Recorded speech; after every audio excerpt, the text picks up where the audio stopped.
अनेक पुस्तकांच्या निमित्ताने असेल ती आपल्यात आहेत, म्हणजे बाबासाहेबच आपल्यात आहेत। मी असं अजिबात म्हणणार नाही की आता बाबासाहेब आपल्यात नाहीत, कारण बाबासाहेबांनी जे शब्दांची रत्न अक्षरशः लिहून ठेवलेली आहेत शिवचरित्राच्या निमित्ताने असेल, बाबासाहेब नाहीत। बाबासाहेब नाहीत म्हणजे आज आता त्या ओघवत्या शैलीतून तारीख वार दिनांकासकट शिवाजी महाराजांचा इतिहास जिवंत होणार नाही।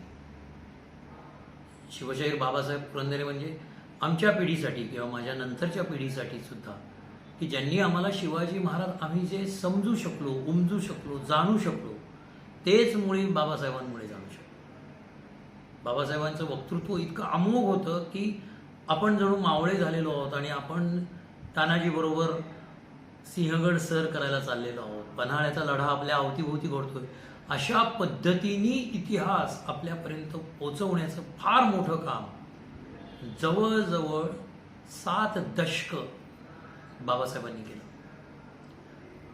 मी असं अजिबात म्हणणार नाही की आता बाबासाहेब आपल्यात नाहीत, कारण बाबासाहेबांनी जे शब्दांची रत्न अक्षरशः लिहून ठेवलेली आहेत शिवचरित्राच्या निमित्ताने असेल, अनेक पुस्तकांच्या निमित्ताने असेल ती आपल्यात आहेत, म्हणजे बाबासाहेबच आपल्यात आहेत। कारण बाबासाहेबांचं ते वक्तृत्व आपण कधीच विसरू शकत नाही आणि बाबासाहेबांचं ते शिवछत्रपतींच्या बाबतचं वेळ हे आपण कधी विसरूच शकत नाही।